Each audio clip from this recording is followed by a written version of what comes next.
Meus irmãos, estamos estudando os principais pontos doutrinários da nossa fé.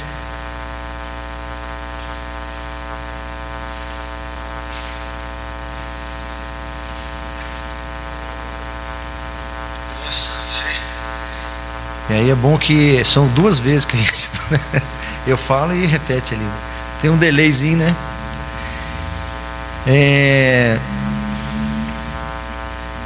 Em cada um desses tópicos, nós conhecemos um pouco mais quem é o Senhor.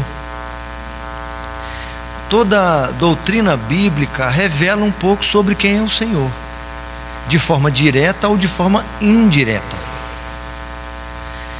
Revela também sobre quem somos. Correlata a outra. À medida que eu conheço melhor o Senhor, eu vou me conhecendo a mim mesmo, certo?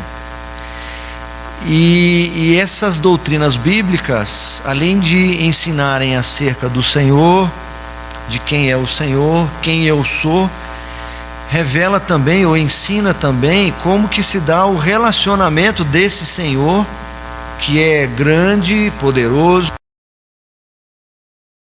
e do outro lado, eu, pequeno, miserável, pecador. E as doutrinas que a gente está vendo, né, na semana passada e a gente vai ver hoje, se Deus quiser, a gente vai terminar o nosso resumo, é da vocação eficaz. Eu já falei para os irmãos que vocação é o mesmo que chamado, né? Convocação tem a ver com isso, né? Vocação, com chamado, com o fato desse Deus criador, soberano, grandioso, majestoso, chamar para si. E esse chamado é um chamado qualificado, não é qualquer chamado, não é qualquer convocação, não é uma sugestão, não é um conselho. É uma vocação tão perfeita e plenamente realizada e realizável, bem-sucedida, que é chamada de vocação eficaz, certo? Nós vimos, se não me falha a memória, até essa parte aí, esse primeiro trecho. Então eu vou fazer o seguinte, eu vou colocar o slide todo, vou ler o slide todo e a gente depois vem parte por parte, lendo os textos e discutindo um pouco mais, um pouco melhor, tá? Esta vocação eficaz provém unicamente da livre e especial graça de Deus, e não de qualquer coisa prevista no homem. Nós lemos alguns textos, esses que estão apontados aí no slide, a gente leu, acho que eu que li, né? Esses até, acho que foi eu mesmo que li, e ainda fortaleci ou reforcei com outros textos, certo? Nesta vocação, o homem é inteiramente passivo, até que, vivificado e renovado pelo Espírito Santo, fica habilitado a corresponder a ela, esta vocação, e a receber a graça nela oferecida e comunicada, certo? Nessa primeira leitura, alguém conseguiu entender mais ou menos o que a gente está falando aqui? E poderia dizer para mim o que entendeu? O que você entendeu com essa primeira leitura aqui? Soberania de Deus, escolha dele, certo? Mais alguém? O homem não é parte ativa nisso, certo? Nos primeiros séculos da era cristã,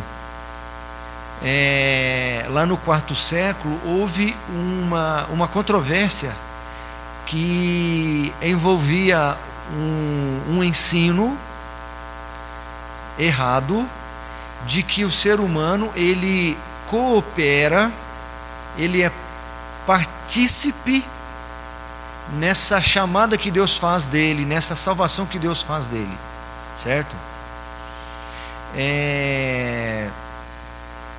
A expressão usada para isto é sinergismo, que duas partes cooperam para um mesmo fim.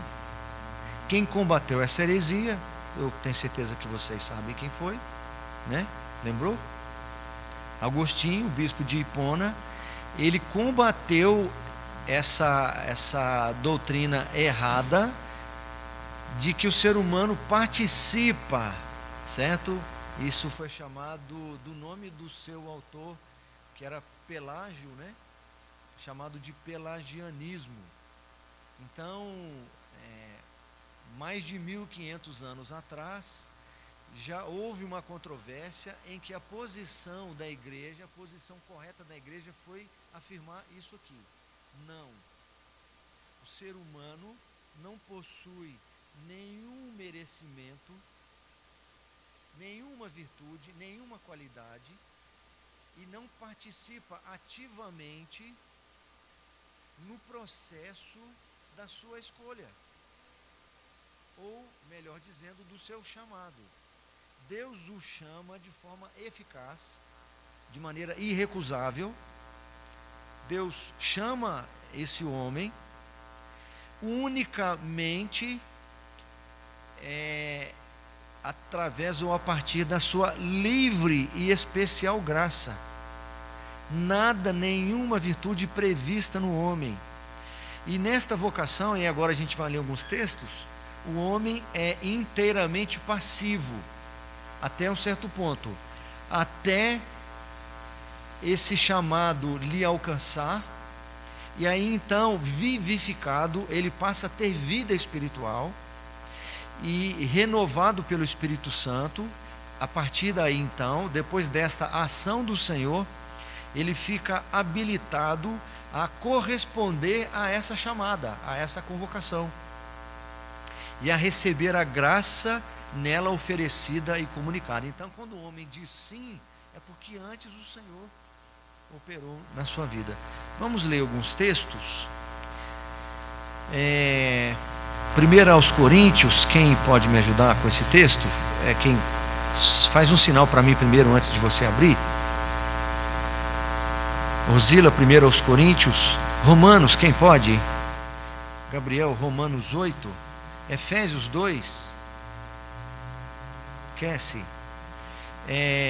João, capítulo 6. Ronald. Ezequiel, capítulo 36. E aí você que está em João, você fica, porque a gente vai ler um outro depois, tá bom? Você ficou sem, né, filho? Depois eu passo para você, não fica triste não. Eu esqueço que está filmando isso aí. Então vamos lá. Os 3 textos que nós vamos ler agora é para fundamentar esta verdade, que esse chamado que Deus opera na vida da pessoa, a pessoa é passiva nesse processo, até que ela receba recursos do Senhor para que ela seja então vivificada.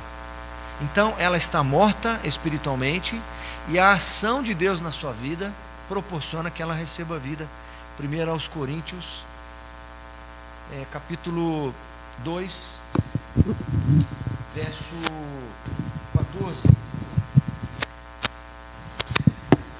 Ora, o homem natural não aceita as coisas do Espírito de Deus, porque lhes são loucura, e não pode entendê-las, porque elas se discernem espiritualmente. Olha aqui que o apóstolo Paulo está dizendo para a igreja de Corinto. O homem natural é o homem sem Deus, é o homem que não conhece Cristo, não crê em Cristo, não professou sua fé em Cristo. É o homem fruto da sua própria natureza. Quem acompanhou os estudos anteriores, ou quem quiser ir lá ver, está gravado, é o homem naquele estado depois da queda de Adão, no estado de pecado. No estado de pecado, ele é chamado de homem natural. Ou seja, ele age tão somente conforme a sua natureza. Se a sua natureza é perversa, ele age dessa forma. E essa natureza é uma natureza morta. Esse homem natural, ele não aceita as coisas do Espírito de Deus. Então, como um ser humano natural pode aceitar as coisas do Senhor, pode reconhecer a voz do Senhor, pode distinguir o chamado do Senhor? Ele não tem como, porque ele não aceita as coisas do Espírito de Deus, porque eles são loucuras. E na continuação do texto ele diz: e não pode o quê? E não pode entendê-las. Por que ele não pode entendê-las? Porque elas se discernem espiritualmente. Então o ser humano, para reconhecer a voz do Senhor, ou seja, para conseguir entender alguma coisa da Bíblia, minimamente, para ter qualquer tipo de reação a isso, certo? Para poder discerni-la, ele precisa ser espiritual, ele precisa de espiritualidade. E como ele é um homem natural, ele não tem espiritualidade. Então ele precisa sofrer uma ação, uma intervenção na sua vida, para que de morto ele passe a ser vivo. E aí sim, as coisas espirituais passam a ter de fato algum sentido para ele.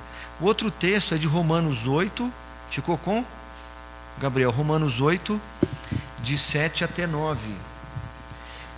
O pessoal de casa está aí no slide, para quem está querendo acompanhar os textos. No slide tem aí no segundo parágrafo, nesta vocação, etc. E aí no finalzinho da frase tem aí os textos. Se você quiser ler em casa e acompanhar, é interessante. Se você não conseguir acompanhar, ler em casa agora, abrir o texto, você ouça aqui que a gente vai ler e você anote, para você conferir. Romanos 8, de 7 a 9. Por isso, o pendor da carne é inimizade contra Deus, pois não está sujeito à lei de Deus, nem mesmo pode estar.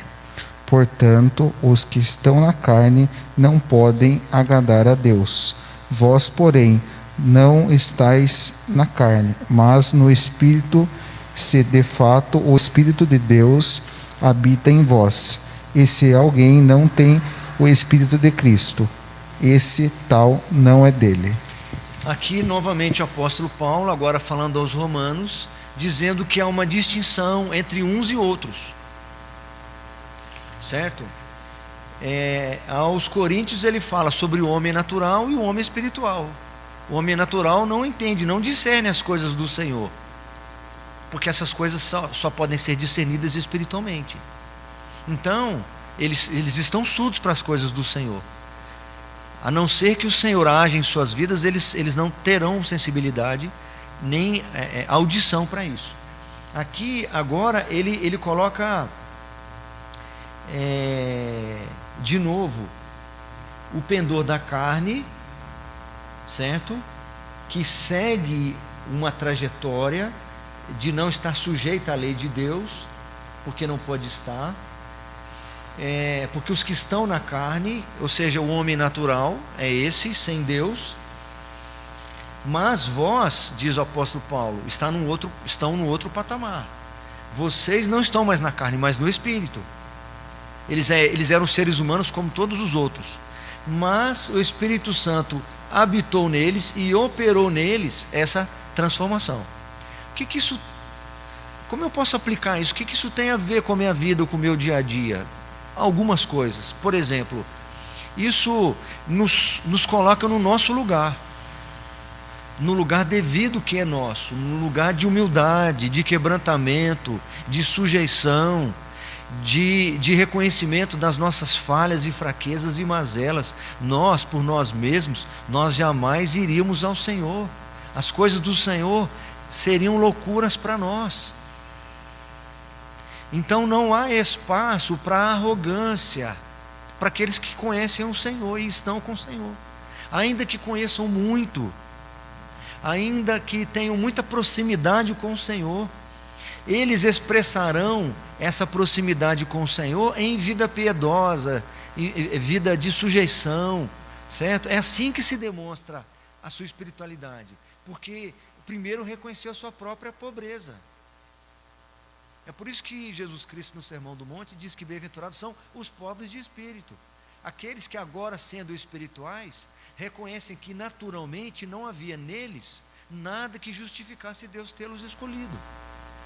É por isso que eles não se sentem melhor do que os outros. Pelo contrário, eles se sentem privilegiados, agradecidos ao Senhor. E aí tem a ver um pouco com o sermão de domingo, que uma das causas do aborrecimento do Senhor e da sentença que ele com que ele sentencia o povo nos dias de Malaquias era justamente essa insensibilidade. Vocês não me amam, e vocês dizem: em que o Senhor tem nos amado? Nós não estamos percebendo que o Senhor nos ama.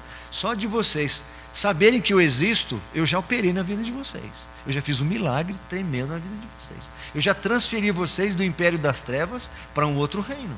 Eu tirei vocês da morte para a vida, da escuridão deste mundo, da cegueira, para aqueles que podem ver. E vocês me perguntam no que eu amo vocês, né? Vocês devem estar brincando. O apóstolo Paulo entendia isso muito bem, a ponto dele dizer, por exemplo, que esmurro o meu próprio corpo e o reduzo à escravidão, para que, tendo eu pregado a outros, não venha eu mesmo ser desqualificado. Tem a ver com muitas coisas, inclusive ele não se sentiu cara. Ou seja, há aqui um exercício de autodisciplina, certo? De autovigilância, para que não haja aqui um sentimento de grandeza, de superioridade, de diferenciação, de distinção. E é nessa mesma premissa que, quando ele está escrevendo aos Coríntios e está apresentando a sua defesa, ele está apresentando lá provas ou comprovações de ser confiável. Ele vai falar aos coríntios que as credenciais do apostolado se apresentaram entre vocês. Ou seja, eu apresentei minhas credenciais. E quais são as suas credenciais? Entre as suas credenciais estava lá: conheço um homem. Que homem? Ele mesmo. Se no corpo ou fora do corpo, eu não sei, Deus o sabe, que foi até o terceiro céu e viu coisas inefáveis, que não é lícito nem falar sobre isso. Se no corpo ou fora do corpo, eu não sei, Deus o sabe, ele está falando de quem? Dele mesmo. Porque ele emenda dizendo o seguinte: e para que não me ensoberbecesse, foi-me posto um espinho na carne, mensageiro de Satanás, para me esbofetear. Então, ou seja, apesar das grandezas das revelações, o Senhor teve o cuidado de me manter quebrantado. Eu enfrentei problemas e lutas e dificuldades que foram instrumentos do Senhor para me manter como eu devia estar mesmo. Quanto mais próximo do Senhor, eu vi coisas tremendas. Fui no terceiro céu. Deve ser muita coisa, porque passou pelo primeiro céu, pelo segundo céu, foi até o terceiro. Eu não sei quantos tem na gradação, mas deve ter sido algo exponencial. Ele disse que não é lícito nem contar o que ele viu. Então ele, como um ser humano, viu coisas que a maioria dos seres humanos em toda a humanidade não viram. Mas havia um perigo dele se ensoberbecer, por causa da grandeza das revelações. Tá certo? E aí o que pode impedir a grandeza das revelações que temos?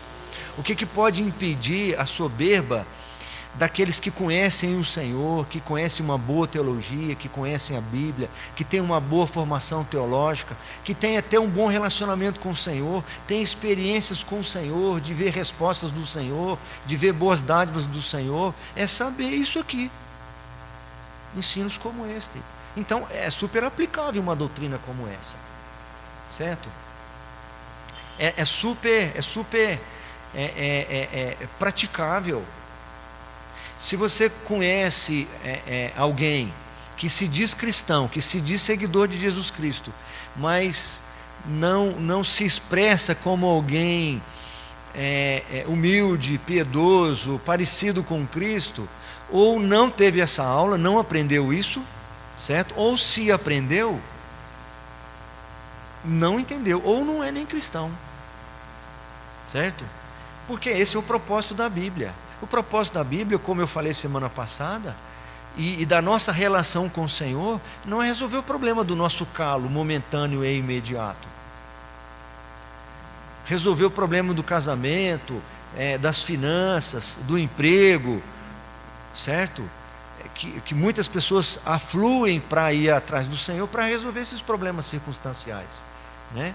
E é possível você sair de uma reunião, de um estudo bíblico, de um culto, e você não ter aprendido nada sobre quem é o Senhor.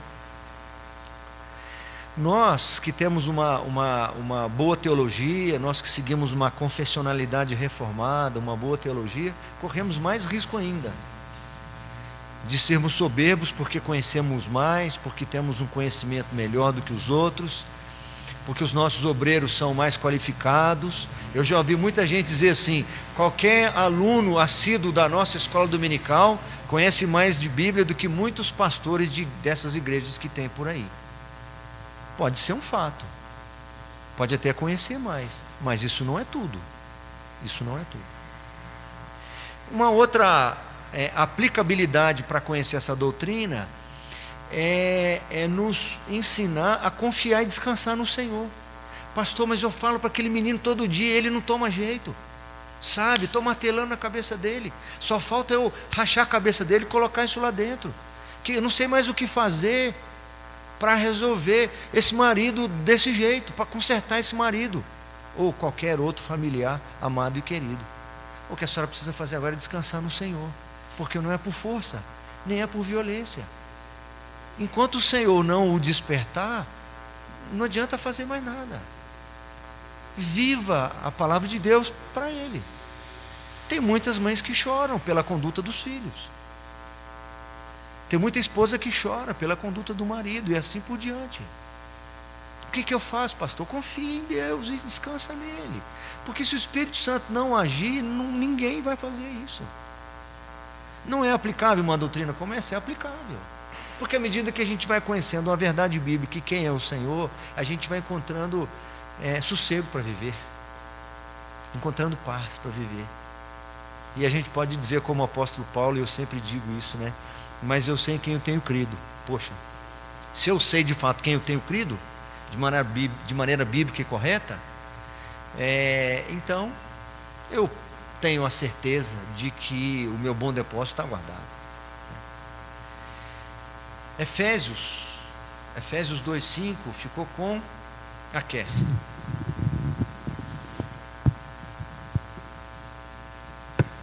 E estando nós mortos em nossos delitos, nos deu vida juntamente com Cristo. Pela graça sois salvos. Novamente o apóstolo Paulo escrevendo para a igreja de Éfeso, afirmando que a condição dele, a condição de toda a igreja, a condição dos crentes antes dessa intervenção do Senhor na sua vida era a condição de morte. E estando nós mortos nos nossos delitos e pecados, nos deu vida juntamente com Cristo. O que mais que ele diz? Pela graça sois salvos. A última frase tem mais 3 textos. João já passei, Ezequiel também já passei os textos, né? Todo mundo? Então aí na sequência, na última frase do nosso slide, completando o parágrafo, diz que esse homem, depois dessa intervenção do Senhor na sua vida, do Espírito Santo lhe trazendo vida espiritual, agora essa pessoa, esse homem, fica habilitado a corresponder a essa vocação, fica agora habilitado a responder a esse chamado e a receber a graça nela, nessa vocação oferecida e comunicada. João 6:37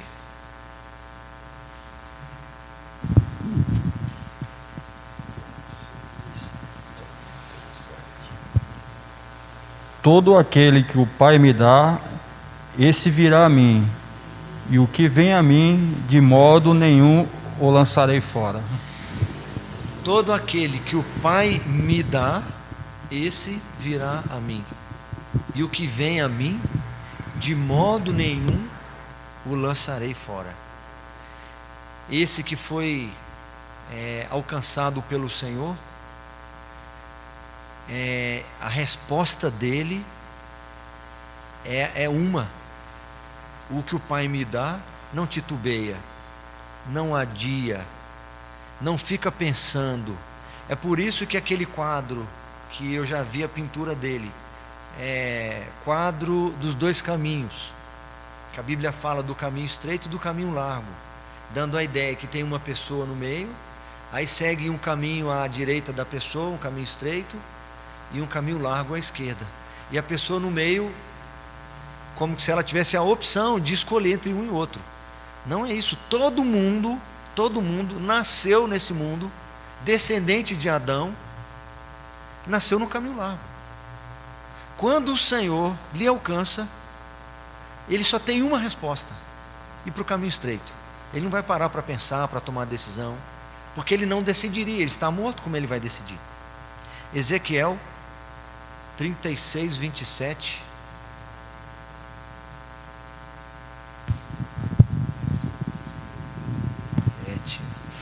Porei dentro de vós o meu espírito, e farei que andeis nos meus estatutos, guardeis os meus juízos e os observeis. É uma promessa. Pode repetir, por favor? Porei dentro de vós o meu espírito, e farei que andeis nos meus estatutos, guardeis os meus juízos e os observeis. Depois que receberem o meu espírito, certo? Vocês serão conduzidos por ele. E quando eu lhes conceder o meu espírito, eu farei com que vocês andem nos meus estatutos, guardem os meus juízos e os observem, certo? Então, depois desta ação do espírito, nós ficamos habilitados a corresponder. João 5, 25.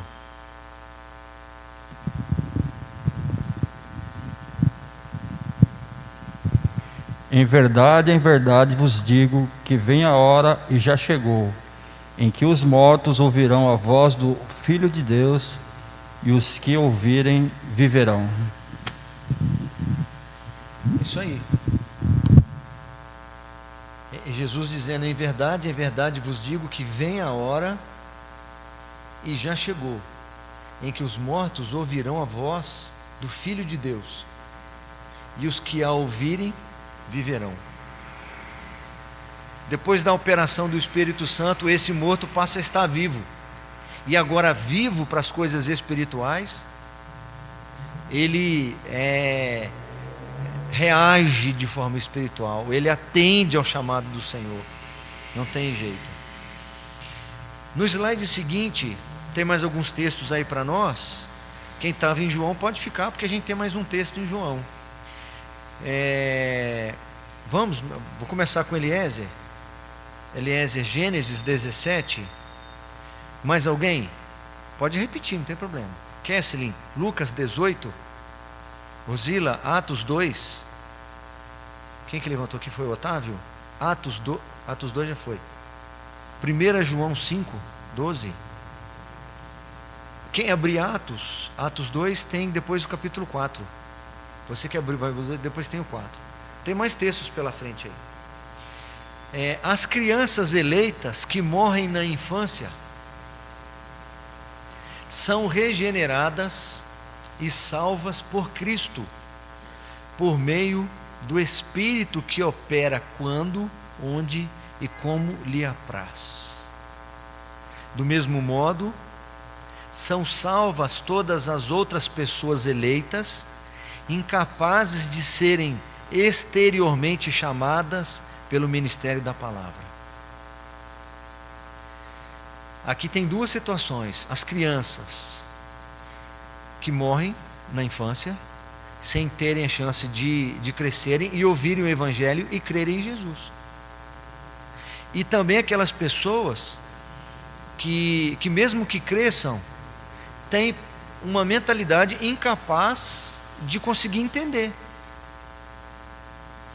Tanto um quanto o outro, se foram eleitas pelo Senhor, escolhidas pelo Senhor, se for vontade do Senhor, nada lhes impedirá.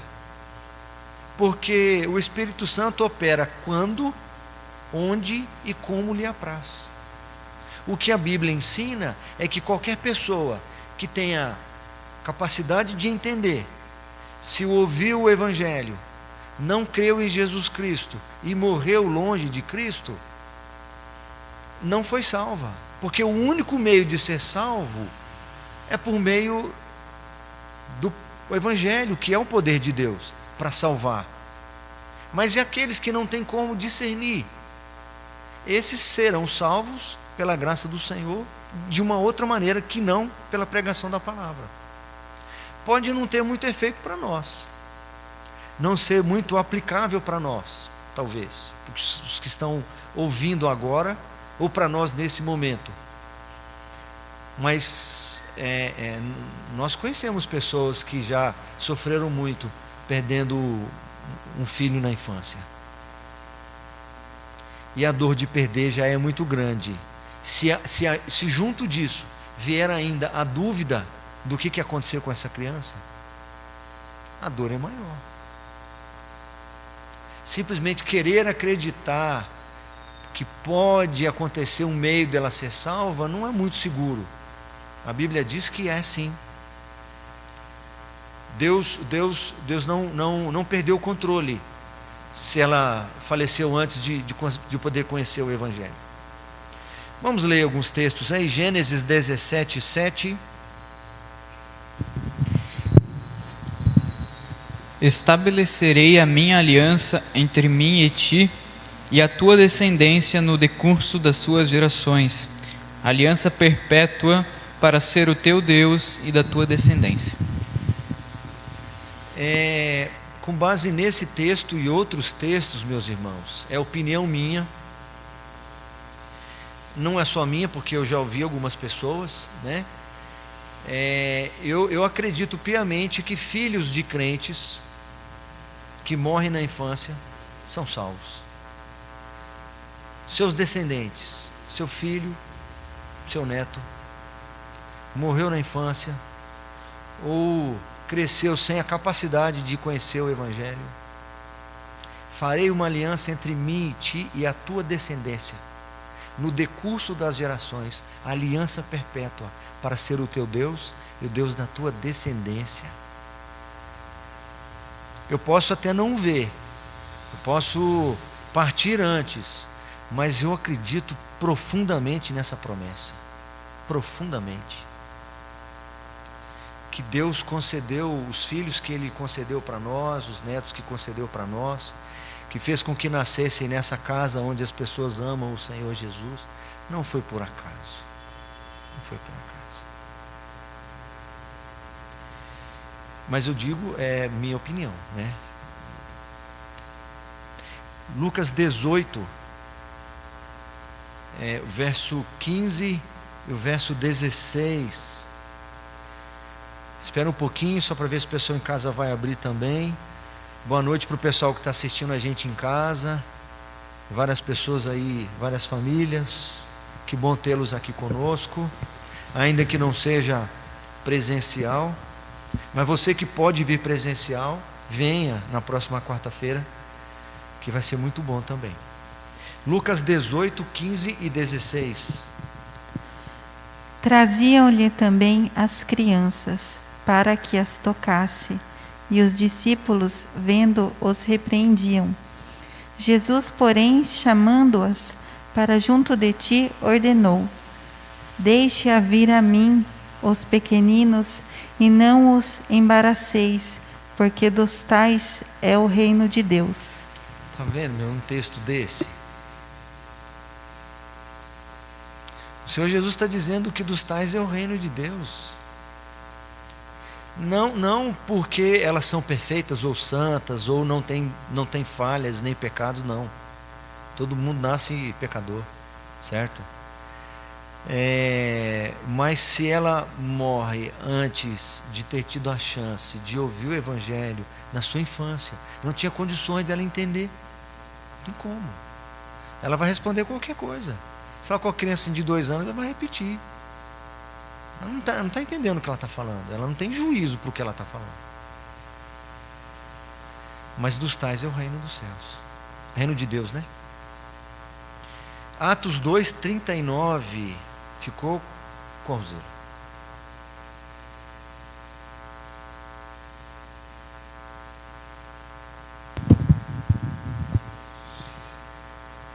Pois para vós outros é a promessa, para vossos filhos e para todos os que ainda estão longe, isto é, para quantos o Senhor nosso Deus chamar. Isso aí, aquela multidão de quase 3.000 pessoas que, ouvindo o sermão de Pedro, com o coração compungido, tocado, sinal de que o Espírito Santo lhes havia tocado a partir da pregação de Pedro, ou antes da pregação de Pedro. Elas estão tocadas. Então ele começa a pregar, elas estão ouvindo. Quando ele termina de pregar, elas estão desejosas de saber o que eu preciso fazer, e agora? Eu creio. Ele diz que elas precisavam crer em Jesus, etc. E ele continua, na sequência diz: porque para vocês e para os filhos de vocês, a promessa. Que promessa? A promessa que foi lida aqui em Gênesis 17. Que Deus é o nosso Deus e Deus dos nossos filhos. A aliança que ele fez, a aliança perpétua, no decurso das gerações. Então a promessa é para vocês que estão ouvindo agora aqui, disse Pedro, e para os filhos de vocês. E para muitos que ainda estão longe, que o Senhor ainda vai chamar. Certo? João, capítulo 3, verso 8.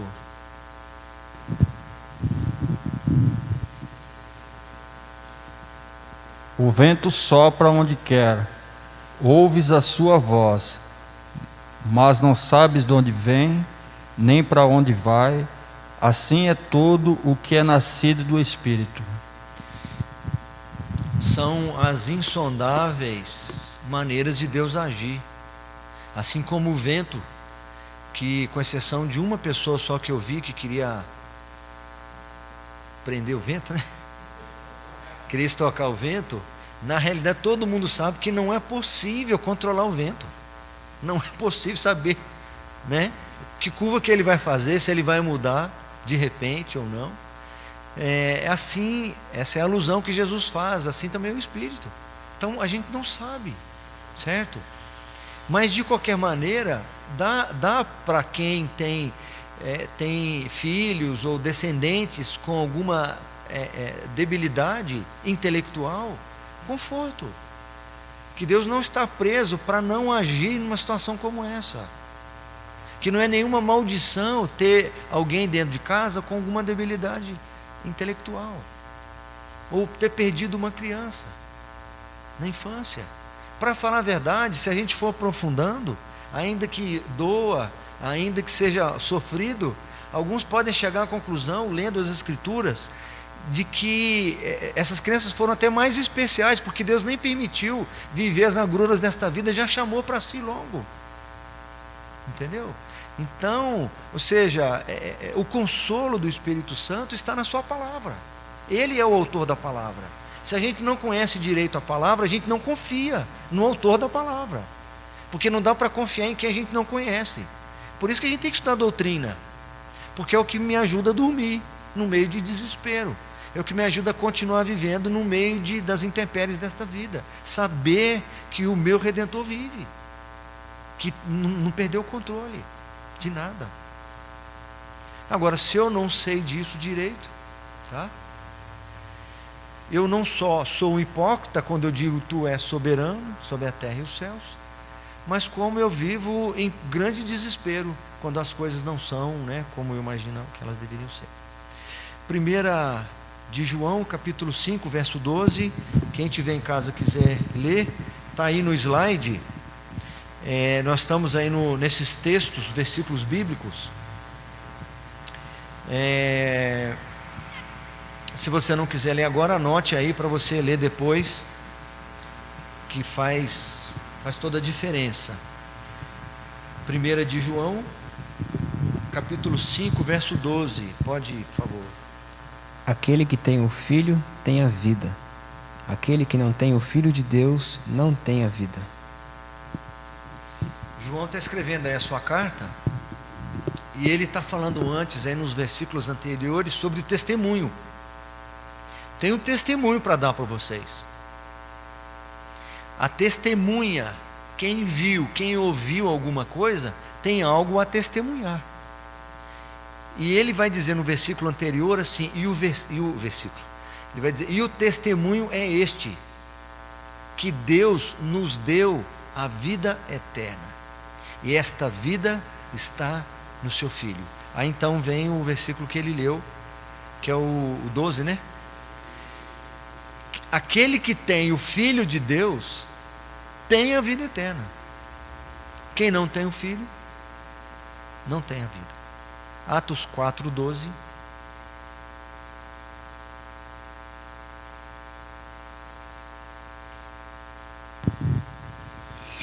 E não há salvação em nenhum outro, porque abaixo do céu não existe nenhum outro nome dado entre homens, pelo qual importa que sejamos salvos. Então entenda, nós acabamos de ler aqui no parágrafo e os textos, e concluímos que não há outro meio de ser salvo senão por meio de Jesus Cristo.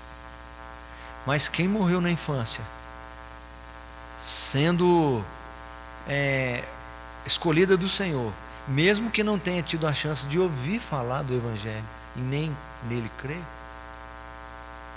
o Senhor opera como, quando e onde lhe apraz. Essas crianças são salvas. Eu vou mais esse aqui só. Eu achei que dava para terminar, mas não vai dar.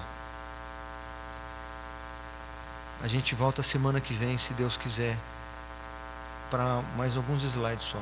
Tá terminando. Agora a contrapartida. Está com o microfone? Leia então para nós, por favor. Os não eleitos, ainda que sejam chamados pelo ministério da palavra e tenham algumas das operações comuns do Espírito, contudo jamais chegam a Cristo e, portanto, não podem ser salvos. O pessoal de casa está vendo os slides aí também. Nós vamos ler alguns desses textos aí, talvez não leremos todos agora, mas são importantes, pelo menos anotar para ler depois, certo? Nós vamos ler alguns aqui, já vou distribuir. Pode manter um pouquinho aí, Soto, o slide, se o pessoal em casa estiver anotando. Vamos lá, Mateus, quem pode ler Mateus, por favor? Eu acho até que dá para ler todos, porque tem livros repetidos. Mateus. Gabriel. Primeiro capítulo 22 e depois o 13. João, capítulo 6. Então nós vamos ler 2 capítulos aí. 1 João, você que estava lá, 1 João. Hebreus 6. Então dá para ler todos, porque está fácil aí, são textos duplicados. Então vamos entender de novo o que a gente leu aí. Os não eleitos, aquelas pessoas que o Senhor não escolheu. Poxa, mas Deus faz isso? Faz. Por que Ele faz? Eu não consigo explicar. Apenas dizendo porque Ele não quis. Eu não tenho como questionar isso. Porque Ele não quis. Agora eu posso comprovar que isso acontece. Porque se Ele escolhesse todos para a salvação, todos seriam salvos. Mas nós sabemos pela Bíblia que nem todos são salvos. Tinham 2 ladrões sendo crucificados com Jesus. Um foi salvo, o outro não. Se ele tivesse sido eleito pelo Senhor, ele teria sido salvo. Como não foi, é porque não foi eleito. Mas não é um assunto aqui agora.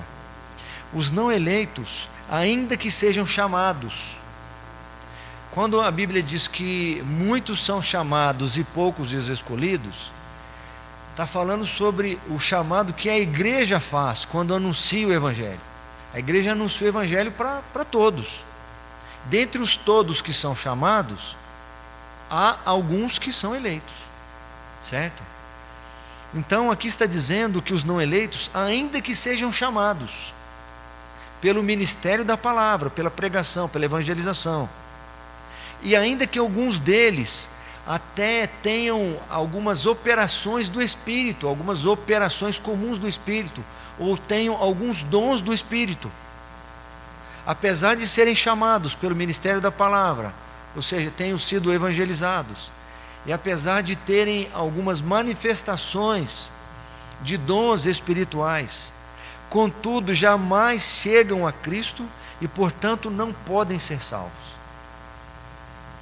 Eles não serão salvos ainda que ouviram falar de Cristo, ainda que ouvirem falar de Cristo, e ainda que eles tenham dons, certo? Mateus 22:14 ficou com Gabriel. Mateus 22:14. Porque muitos são chamados, mas poucos escolhidos. Eu até adiantei aqui, né? Algumas pessoas podem ficar na dúvida, achando que o mesmo que chama é o mesmo que escolhe. Aí tem dúvida, aí dá problema.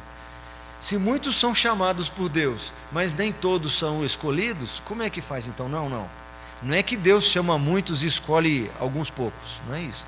Quem está chamando aqui é a igreja, é a proclamação da palavra, certo? É a rede que vem.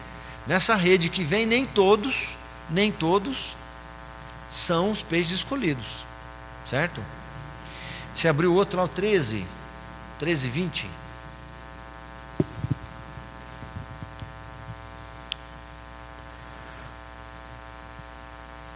O que foi semeado em solo rochoso, esse é o que ouve a palavra e a recebe logo, com alegria, mas não tem raiz em si mesmo, sendo antes de pouca duração, ele chegando à angústia ou à perseguição por causa da palavra, logo se escandaliza.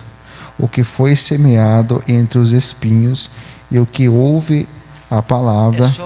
É só o 20 e o 24. Não, tá com tracinho, mas pode ler só o 20 e o 24. Pode até repetir, por favor. Tá.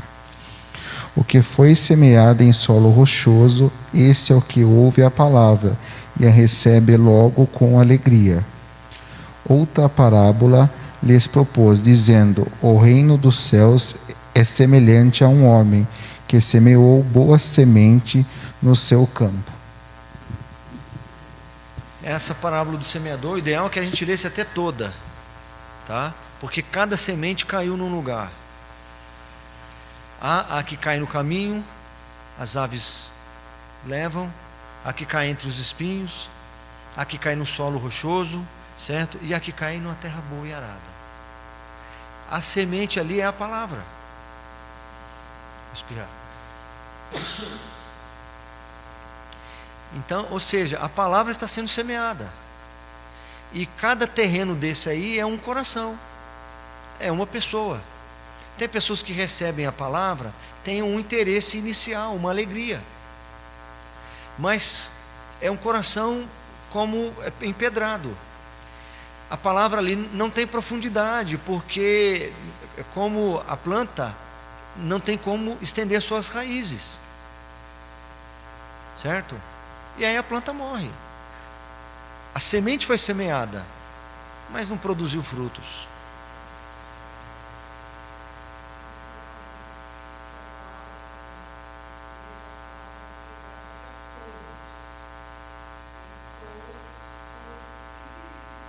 Com certeza.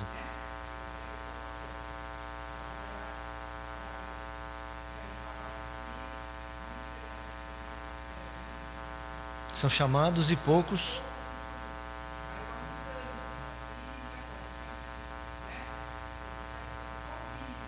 Uhum.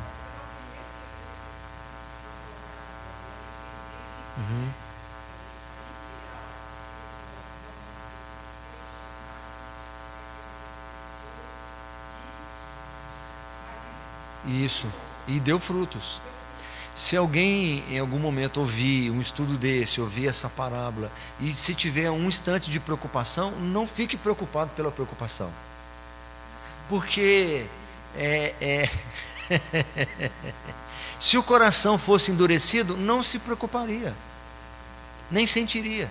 Se alguém para em um instante e diz, nossa, será que no meu coração qual tipo de terreno? Era um espinheiro, que a semente caiu, começou a crescer, mas os espinhos sufocaram, que são os cuidados deste mundo. Essa pessoa não vai se preocupar, ela não vai ter essa preocupação.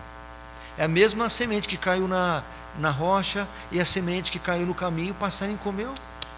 Agora, se a pessoa, nossa, será que eu sou um desses que foi escolhido, que a semente caiu numa terra boa e produziu frutos? Se eu tiver a preocupação, já é bom, a sensibilidade já é boa, certo? É igual aquela pessoa que pergunta, depois de ler aquele texto, que todos os pecados são perdoados, exceto o pecado contra o Espírito Santo. Eu li um comentarista uma vez, já tem muitos anos, ele disse, se a pessoa parou e perguntou, nossa, será que eu já pequei contra o Espírito Santo? É porque ela não pecou. Porque se ela tivesse pecado deliberadamente, consciente contra o Espírito Santo, ela não teria a sensibilidade, o receio de ter feito isso. Então a preocupação nesse caso é boa. Qual texto? Você leu Mateus, né? Agora João, capítulo 6, deixa eu ver se é o 60 até o 64.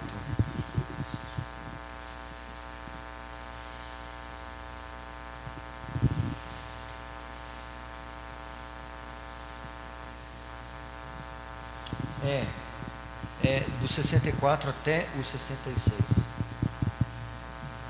Contudo, há descrentes entre vós, pois Jesus sabia desde o princípio quais eram os que não criam e quem o havia de trair, e prosseguiu, por causa disto é que vos tenho dito, ninguém poderá vir a mim, se pelo Pai não for lhe concedido.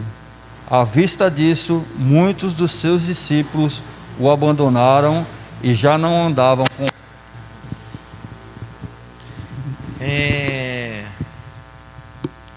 Esse texto é muito interessante. Uma multidão usufrui do milagre na véspera, de Jesus ter multiplicado pães e peixes. Ele despede a multidão, manda os discípulos irem para outro lado, e ele passa a noite em oração. Lá no início da manhã, no final da madrugada, Jesus vai ter com os discípulos andando sobre as águas. A multidão no dia seguinte então volta, descobre que Jesus não estava ali, que ele estava do outro lado. Eles vão atrás de Jesus, querendo que Jesus multiplique pães e peixes de novo. Eles queriam um milagre circunstancial. Aí Jesus começa a pregar para eles, dizendo que eles deviam se preocupar ou desejar Cristo e não os milagres de Cristo. É o Deus da bênção e não as bênçãos de Deus. Vocês vão atrás dessa comida, eu sou o pão vivo que desceu do céu. E diz aí que durante esse sermão, ele diz que havia entre aqueles muitos descrentes, muitos que não eram, mas ouviram do próprio Jesus a palavra de Jesus, viram milagres de Jesus. Alguns eram discípulos de Jesus, seguidores de Jesus, mas Jesus diz categoricamente que eram descrentes. Contudo, há descrentes entre vós, pois Jesus sabia desde o princípio quais eram os que não criam e quem o havia de trair, e prosseguiu, por causa disto é que vos tenho dito, ninguém poderá vir a mim, se pelo Pai não lhe for concedido. Se o Pai não conceder, se o Pai não escolher, se o Pai não designar, não venha até mim. À vista disso, muitos dos seus discípulos, não dos 12, tá? Mas Jesus tinha aqueles 70, tinha outros discípulos. À vista disso, muitos dos seus discípulos o abandonaram e já não andavam com ele. Certo? Ele não estava preocupado com muitos seguidores, certo? Com likes nas suas redes de relacionamento. Ele não estava preocupado com a igreja grande. Se você continuar lendo o texto, você vai ver que ele se volta para os 12 e pergunta: vocês também querem ir embora? Eu fico imaginando os discípulos quando Jesus está batendo no povo e as pessoas: nossa, dura esse sermão, hein? Quem pode ouvir? Os discípulos deviam pensar assim: meu Senhor, está tão difícil encher a igreja e o Senhor fica dizendo essas coisas? A gente ia fazer um ofertório agora. Está tão difícil trazer o povo para te seguir, o Senhor está... Eu não quero cabrito, eu não quero bode, eu quero ovelha. Eu quero aqueles que o Pai designou. E aqueles que o Pai designou, eles só são despertados por essa palavra. Que para todo mundo é loucura, vai afastar os outros, mas os que são meus vão ser atraídos justamente por elas. É por isso que a Bíblia nos ensina que ser discípulo de Jesus é ser diferente. É a diferença que atrai. A igreja que cede às pressões do mundo, para se parecer com o mundo, para atrair pessoas, para atrair jovens, atrai jovens, não atrai discípulos. Atrai pessoas, mas não atrai discípulos. Porque o discípulo de Jesus, o jovem discípulo de Jesus, não quer ir para a igreja como se fosse uma balada, para ser igual a balada. Pelo contrário, quando o meu coração está incomodado dessa vida, eu quero ir atrás de Jesus, eu quero cantar em hino daqueles antigos e do bom, entendeu? Não quero saber de rap, porque às vezes as pessoas fazem isso, pega a música do mundo e só muda a letra, para ver se atrai as pessoas que gostam disso, entendeu?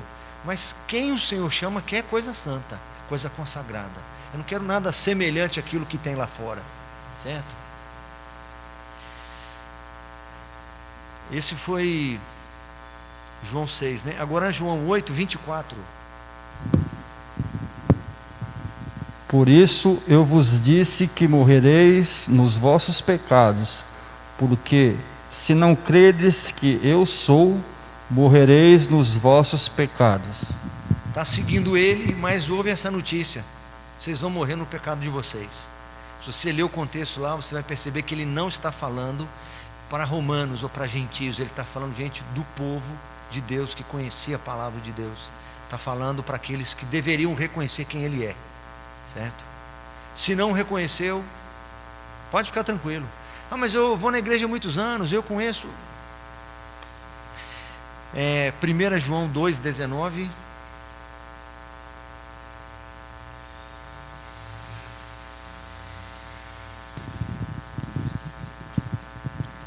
Eles saíram do nosso meio, entretanto, não eram dos nossos, porque se tivessem sido dos nossos, teriam permanecido conosco. Todavia, eles se foram para que ficasse manifesto que nenhum deles é dos nossos. Sabe por que eles se foram? Porque eles não eram dos nossos. Porque se fossem dos nossos, teriam permanecido. Isso traz alento para o coração da gente. Que a gente fica com aquela preocupação de ao mesmo tempo ser fiel e popular, de ao mesmo tempo ser íntegro, ser correto com a Escritura e atrair as pessoas. E qualquer um fica feliz das pessoas virem e triste das pessoas saírem. Mas muitos saem porque não são do Senhor. E Ele faz isso mesmo. E para terminar, Hebreus 6, de 4 a 6.